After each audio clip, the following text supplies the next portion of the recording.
Hi, guys. I'm Adrian, and today's show, The Shield. Just another day. The Shield is one of my all time favorite shows, and you guys should know I love a good crime drama. The Shield to me was Breaking Bad before Breaking Bad. I also believe that The Shield was one of the first shows to air to FX, so the creators behind this show really had something to prove.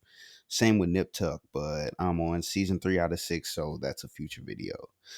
Of course, here we like to do character analysis. So for this one, we will go over Shane, Lim, Gardaki, and Mackie, as well as characters like Aceveda, Claudette, and Dutch. The Shield is about a Los Angeles precinct, the problems that come with it, along with dirty cops, engaging cases and interrogations, the personal issues these police face, and how those issues affect them and their jobs. I think a good place to start would be with Curtis Lemansky. Lim is a shotgun toting trooper. He's the only one I've seen take down two guys at once and has been on more than one occasion the one with the heart. Lim is the one who is unfortunately seen as the weak link, which is why Shane did what he did, when in fact Shane was the weak link from his ignorance and cowardice. Lim was no snitch.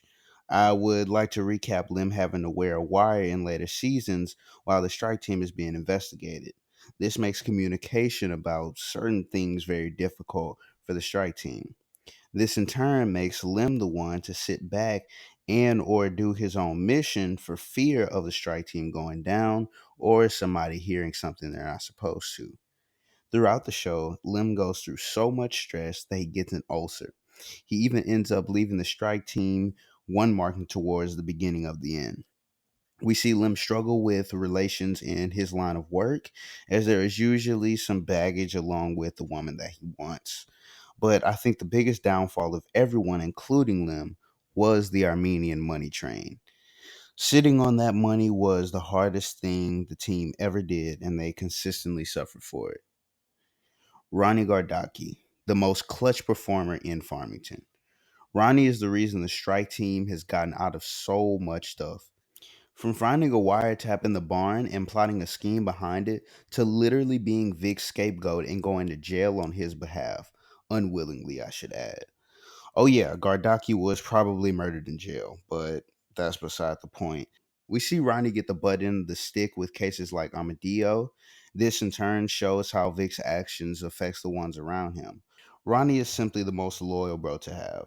He stuck it out with Mackie all the way to the end, even though he didn't have to. Gardaki will forever be in my heart. I would never betray him. We also got to mention the man's haircuts throughout the years. Ronnie was pretty fly. He was like a really cool, quiet kid. Now I think we can talk about Shane Vendrell, the true weak link of the group. The ones whose ignorance has caused him to almost die and has caused the team members to almost die. Shane on multiple occasions has shown the audience that he is nothing more than Vic's love child. Even when trying to step up and set himself apart, he still needs Vic's help, as his entire Anthony Anderson scheme affects the team as a whole. We even see how much of a coward Shane is in his interactions with Tavon and his eventual demise, killing his family and himself. We will also forever hate Shane for what he did to Lim. Man thought he was getting a cheeseburger and got a grenade sandwich on sourdough. Not to mention, our friend Shane was a proven racist. I can only scratch the surface of how messed up Shane is. He's let his junk let him get him in trouble quite a few times. He's jeopardized himself and the strike team on more than one occasion, and he's overall just reckless. Oh, and his wife Mara's racist too. Now, Vic. Vic, on the other hand, is the slimiest, dirtiest cop around. At the beginning of the show, he basically controls the streets and certain geography of the Farmington drug trade. We see him struggle with this balance throughout the show. Through this time on the streets, we meet characters like Connie. One of Mackie's most redeeming qualities, aside from the fact that he gives her drug money and is a good reason why she's dead. Another thing about Vic, he loves his kids and he has a soft spot for kids. Although this is a fact, we can see him struggle with both of his kids being autistic and needing special needs, which cost money. Hence, the Armenian money train. The Armenian money train was a heist that the strike team pulled off, stealing drug money from the Armenians. Once this is done, all they have to do is sit on it. This becomes a problem when the Armenians begin cutting people's feet off for information about the money. This spirals out of proportion, with some of them spending money that shouldn't be spent and also realizing some of the bills are marked. This money divides the team more than unify and is the main reason everything fell apart. Can't forget about Terry Crowley, the clean cop they killed in the first episode. This follows them until the very end of the series. Great storytelling.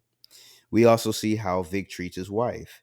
He definitely loves his wife, but his affairs, plural, say otherwise.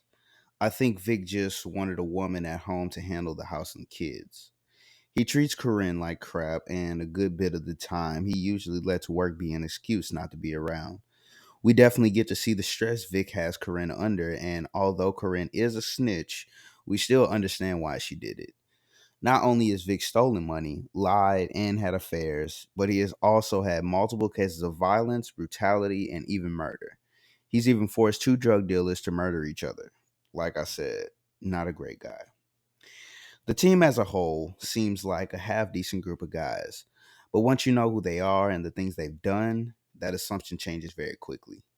Gardaki, the top clutch performer, Lim, the one with the heart, Shane, the one tainted by his own ignorance and racist belief, and Vic Mackey, the most low down, sleazy cop around, aside from Gilroy.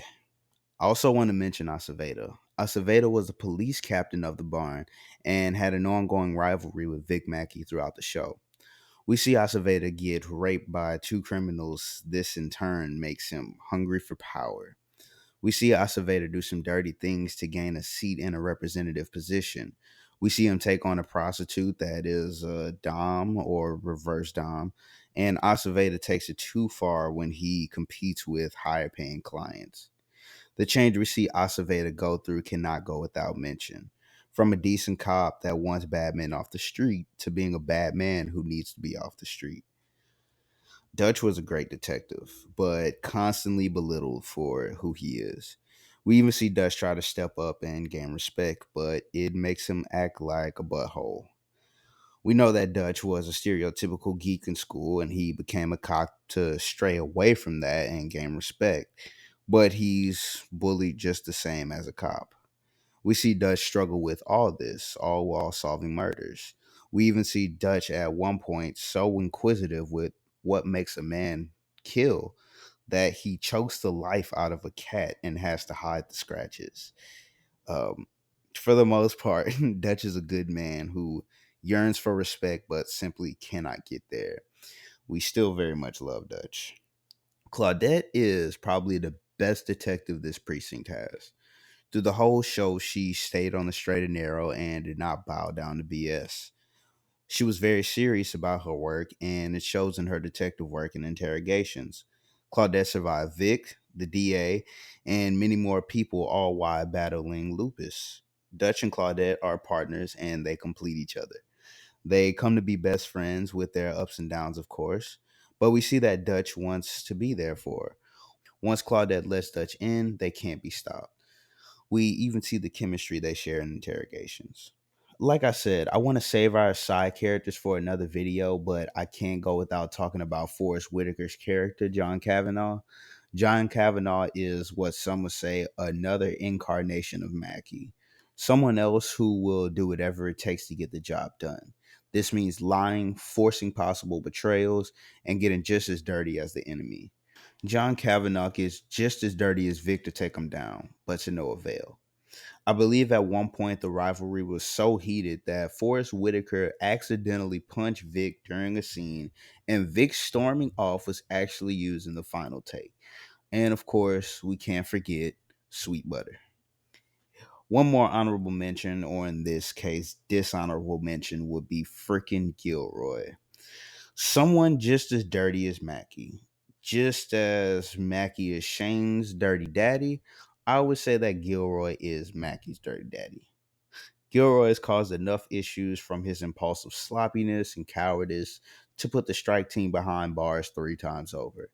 He is my personal pick for most hated character. This man literally had a plot to gentrify Farmington, all while being an alcoholic and having an affair with a woman who just wants his money. From protecting Vic and the team to wearing a wire to take them down, Gilroy is the worst of the worst. Someone that, at the end of the day, only cared about his own self. I want to thank you guys so much for watching this video. Film is a deep passion of mine, and I hope to take my love for film and pursue a career in it. Right now, this is my main expression of my love for movies and TV shows, and I honestly just want to share the love with you guys. Something I've learned is that these videos do take time to make, so just bear with me on that. Not to mention, I'm dealing with my own life issues as well. My goal is to eventually put out a video a week, but for now, I'll stick with what I can manage. Don't forget to drop a like, comment, subscribe, all that good stuff, and to help grow the community and give us something to discuss about the show.